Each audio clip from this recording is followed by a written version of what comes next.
part 2 of the video that Biafra breaking news media posted on the UN peacekeepers that was seen moving into Southeast and South-South.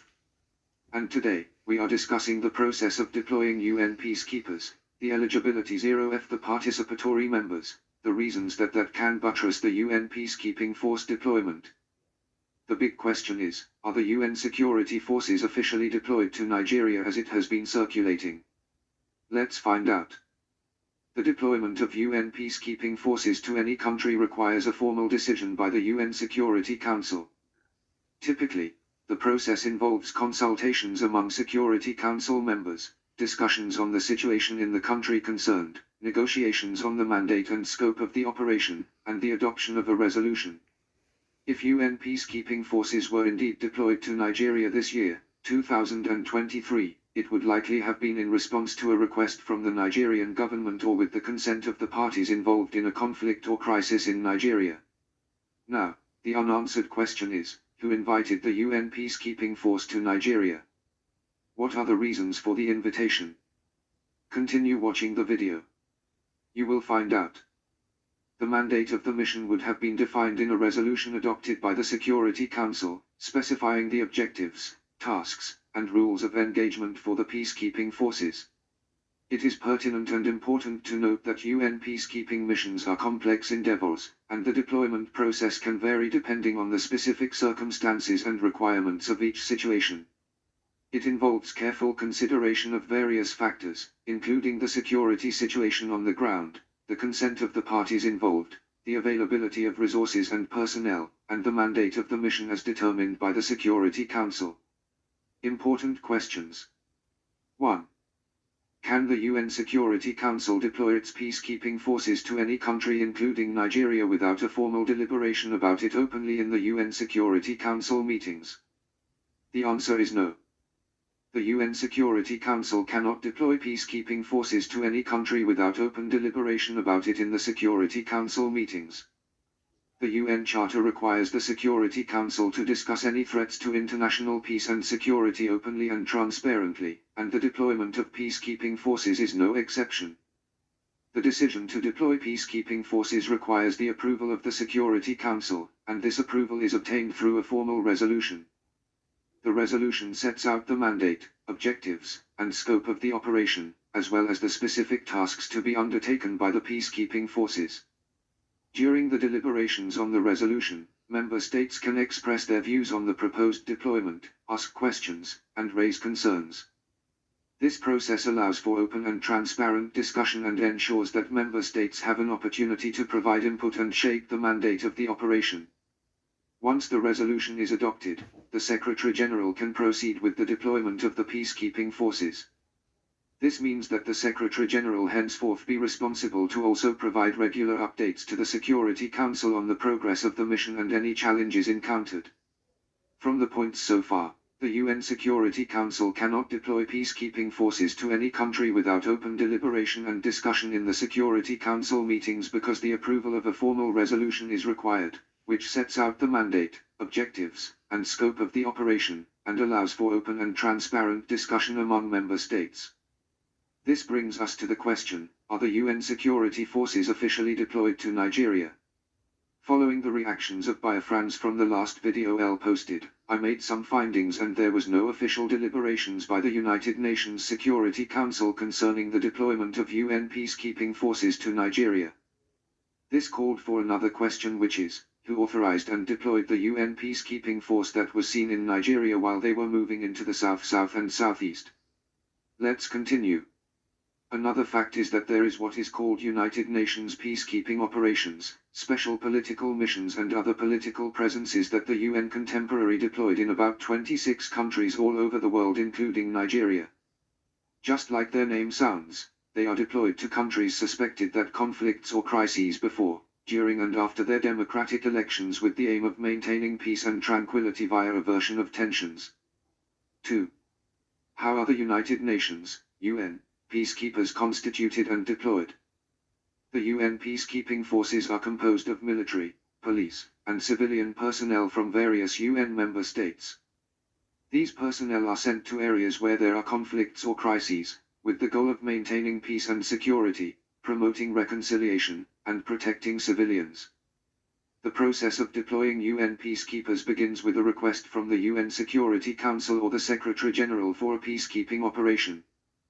The request includes a mandate, which outlines the specific tasks and objectives of the operation. Once a mandate is approved, the UN Department of Peace Operations, DPO, begins to assemble a team of personnel from UN member states. The DPO assesses the capabilities and contributions of potential troop-contributing countries, TCCs, and police-contributing countries, PCCs, and then selects the countries to participate in the mission. After TCCs and PCCs are identified, they provide personnel and equipment for the mission. The UN provides training to the personnel and coordinates logistics, such as transportation and communication equipment. The UN also establishes a mission headquarters and deploys staff officers, military observers, and civilian personnel to the mission area to provide administrative and technical support. Once the personnel and equipment are assembled, the mission begins. The peacekeepers work under the direction of the mission's special representative of the Secretary-General, SRSG, or Force Commander, who is responsible for the overall management and direction of the mission. The peacekeepers' tasks vary depending on the mission's mandate, but they can include monitoring ceasefires, disarming combatants, protecting civilians, promoting human rights, supporting the delivery of humanitarian assistance, and helping to rebuild infrastructure and institutions. Here's a general overview of how UN peacekeepers are constituted and deployed. 1. Mandate. A UN peacekeeping operation is established by a mandate from the UN Security Council, which is the principal organ responsible for maintaining international peace and security. The mandate outlines the specific tasks, responsibilities, and authority of the peacekeeping mission, including the scope of its operations, geographical area of deployment, and duration of the mission. 2. Contributions. UN member states are invited to contribute troops, police, and other personnel to form the military and civilian components of a UN peacekeeping mission. These contributions are made voluntarily by member states, and the personnel are typically drawn from their national armed forces or police services. 3.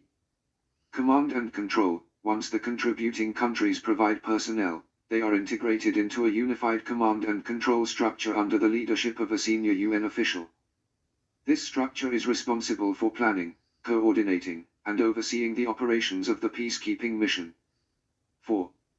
Rules of engagement. UN peacekeepers operate under a set of rules of engagement, ROE, that are approved by the Security Council. The ROE specify the circumstances and limitations under which peacekeepers can use force, including in self-defense or defense of the mandate. 5. Deployment. UN peacekeepers are deployed to the conflict area or region as authorized by the Security Council. The deployment can involve military troops, police officers, and civilian personnel, depending on the mandate and the specific needs of the mission. The UN works closely with host governments and other stakeholders to ensure the safety and security of its personnel during deployment. 6. Mission tasks. The tasks of UN peacekeepers vary depending on the specific mandate and situation on the ground. They may include tasks such as monitoring and observing ceasefires, facilitating political processes, protecting civilians, assisting with disarmament and demobilization, supporting the delivery of humanitarian aid, and promoting human rights and the rule of law. 7. Coordination. UN peacekeepers work in coordination with other UN agencies, local and regional authorities, and international partners to achieve their mandate.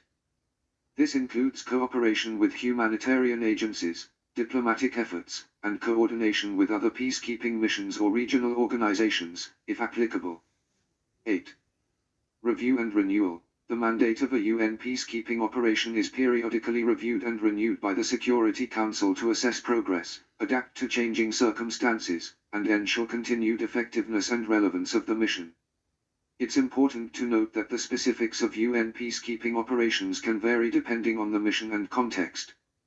Each mission is unique, and the composition and deployment of UN peacekeepers are determined on a case-by-case basis by the UN Security Council and member states, in accordance with the UN Charter and relevant international law.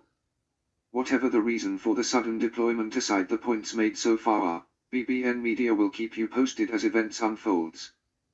But bear in mind that the UN peacekeeping force not deployed to intimidate their host communities, but that does not exonerate their officials of the tendency to use their influence to commit crimes. It doesn't also mean that some compromised governments or government officials of the host country cannot use some of the UN peacekeeping officials to actualize their personal aggrandizements. Thank you for watching and learning. Please, like and share our pages and posts on YouTube, Facebook and Twitter widely for others to watch and learn too. And please, feel free to share your opinions and suggestions constructively in the comment section of our platforms.